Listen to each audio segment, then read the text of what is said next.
Hello there, people of the internet. I'm out here today with an 8mm Mauser rifle that I've wanted to shoot for a very long time, but I never really managed to get my hands on one. This is a VZ24. This one in particular is a pretty beautiful VZ24. Obviously it's been refurbished, so that does kill the collector value a little bit, but if you're looking for a shooter, then this right here is absolutely a gorgeous rifle. Now, I think for me to go ahead and tell you guys more about this rifle, I'm going to go ahead and lay down just a little bit of history as to what led up to this rifle right here. So, this right here is not an exact copy of a German Kar 98 Mauser, but it's pretty damn close. We'll go ahead and talk about some similarities and differences here in a little while. But let me start with a little bit of a history lesson. So, black powder rifles, back whenever those were a normal thing for military use, they were nice and long. One, to achieve as much velocity for the projectile as possible. Black powder required a nice long barrel to achieve any sort of real adequate velocity, or at least they were more sensitive to barrel lengths. So having a longer barrel length for black powder made a significant difference as to how fast your projectile would go. Number two, back then men would fire in volleys or in ranks, and you would have somebody kneeling in front of, you know, this other group of guys behind them, and they'd all take aim and they'd fire their rifles, and if the rifle was too short, then you have the potential of the guy in the rear shooting the guy in the front and the back of the head, and that is not something that you want. So long barrel black powder rifles were a good way to go. And for a long while, once smokeless powder repeating rifles were adopted, they kept that same philosophy of having nice long barreled rifles. However, World War I went ahead and showed them that these long barreled rifles were not necessarily essential for the use. Not only that, but they were actually deemed to be pretty much a bad move for military use. It was discovered that despite the fact smokeless powder could touch out to really long ranges, combat was still taking place in pretty short range. And these long-barreled, long-range designed rifles, you know, with sights that could touch out to 2,000 yards, granted that was for volley fire, but still, these long, bulky, heavy, cumbersome rifles were absolutely overkill for the distance that combat was actually taking place in during the First World War. Not only that, but these long, bulky, heavy rifles were not really something that you would want whenever you're fighting in close quarters or in trench combat or etc., etc. So it very quickly became known, especially after World War I, whenever all your military higher-ups were like, all right, what can we learn from that war? It became very well known that a shorter, handier, lighter weight, more carbine-like rifle would definitely be the way to go. During the Second World War, that's what you see more of. You see more of the shorter length carbine-like rifles. But one of the more popular Mauser-style rifles, the 8mm Mauser, the Kar 98, this right here is not necessarily a clone of that, but a pretty damn accurate clone of that. So on the German Kar 98, the rear sight, the zero is at 100 meters, I believe, whereas this one right here is at 300 meters, I believe. I doubt that they were using yards. The handguard extends a little bit past the rear sight, whereas on the Kar 98 you have basically just flat metal right there. Upper handguard also extends towards the front of the rifle as well. Normally on the Kar 98 you'd be able to see the exposed barrel right here. We have a 90-degree bolt handle on this thing. The Kar 98 had a bent bolt handle just to help with compactness and the compact nature. The Kar 98 also had a little disassembling latch, or not disassembling latch, little disassembling hole right here where you could push your firing pin in order to disassemble your Mauser. It had a cupped butt plate on the back during the mid and later wars of World War II, or the mid and later years of World War II. The sling system was completely different than the sling system that we are seeing on the VZ28 here, but besides that, they are very similar rifles. Both chambered in 8mm Mauser. I've ran Kar 98s before, but I've never ran a VZ24 before. I am told that these are incredibly smooth and high quality precision rifles, but I've never been able to test that out for myself. Now, with a zero of 300 yards, and we're sitting at about 40, I'm gonna have to aim quite below the target in order to make any hits. I know with my Carcano rifle, it has a 200-yard zeroing. I have to aim like a foot under the target. So with the 300-yard zero, we're gonna have to aim quite a bit. Now this rifle is on loan to me from a buddy of mine. I'm just going to check the barrel, make sure we have no obstructions. Wow, the rifling in this thing is absolutely gorgeous. This is a beautiful, beautiful example of a VZ28. These are very lightweight carbines too. I was blown away with how lightweight this thing actually is. Well, I guess all of your Kar 98 model style rifles, those are all pretty much lightweight, but this one surprised me. It looked heavier than it actually is, but I think that's just because the wood on the handguard, it just covers more of the rifle. It looked bulkier than a Kar 98. And I was expecting the weight to match. So without further ado, I have some M48 or M49, I forget the designation, surplus ammunition. I'm going to go ahead and run through this rifle. This stuff is corrosive, so I will have to clean this rifle. I definitely do not want that immaculate bore to start to rust. So my stripper clip, that was actually pretty smooth loading it in there. This is the first time I'll be firing one of these rifles, and boy oh boy, am I excited for it. Wow, that was incredibly smooth closing the bolt on that.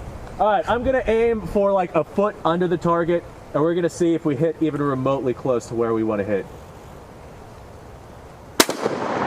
Alright, I aimed like a foot low and we hit right underneath the target. I want to see how smooth this is to cycle.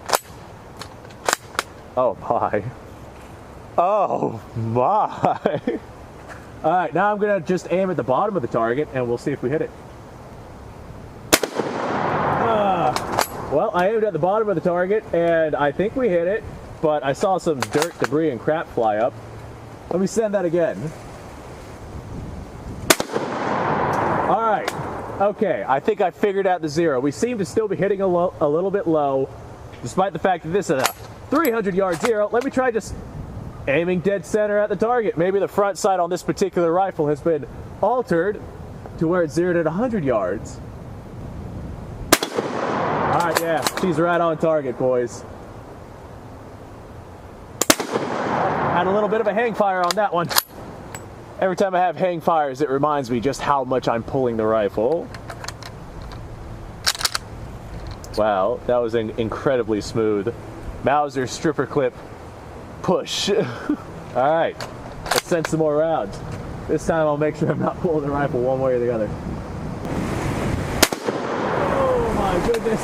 The 8mm Mauser round just hits with such incredible authority. And every time it smacks that thing, there's just a little bit more dust and debris that goes flying off of it. At this point, my target's about to fall down. I'd be amazed if it doesn't. He's still standing. All right, I'm gonna hit the ground with this thing. This is my last round I have of 8mm Mauser out here with it, just because I like seeing the massive holes that these rifles make. Let's make a hole.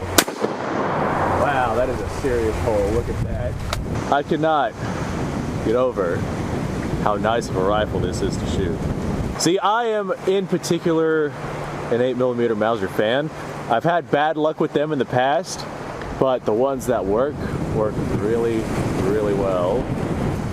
The wind's picking up. I think the spirits of Stalingrad are mad that I'm wearing this jacket while using a rifle like this. I'm gonna have to go grab my Mauser and appease them. We're zeroed out for 300 yards or meters, and this thing's hitting dead on, so that tells me that the front sight probably was either raised or lowered at one point in time, or has some sort of aftermarket front sight on it. I could be wrong on that, but just a guesstimation.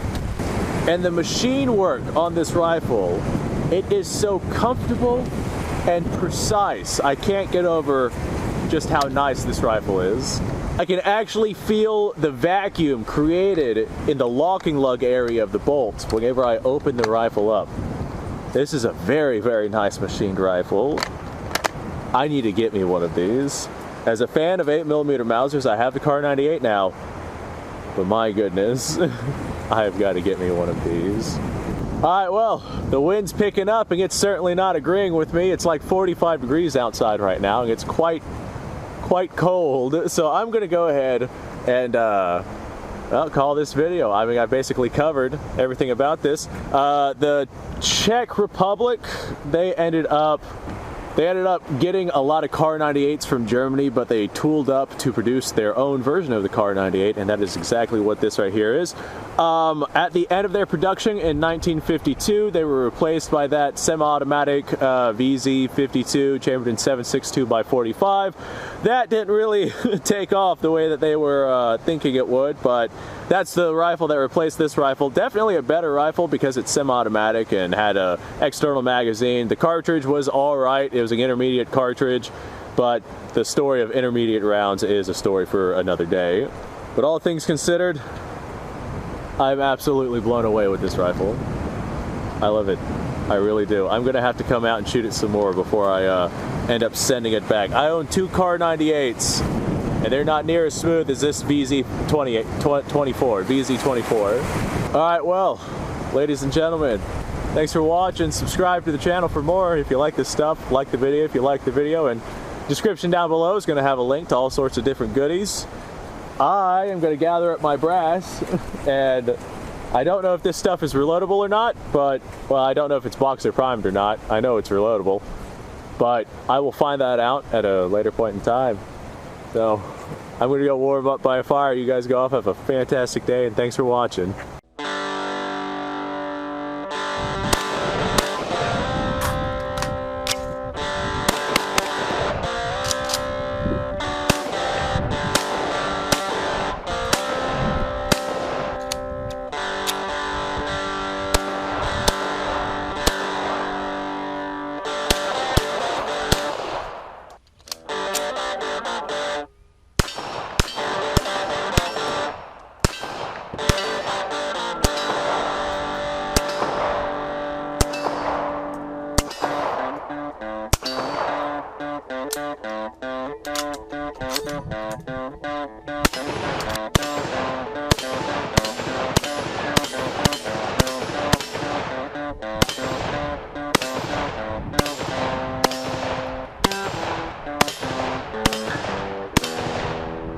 Been a little while since I've done this.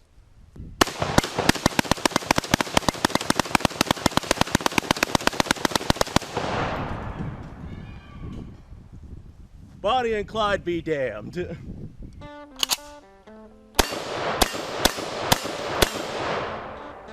Poor man's Garen.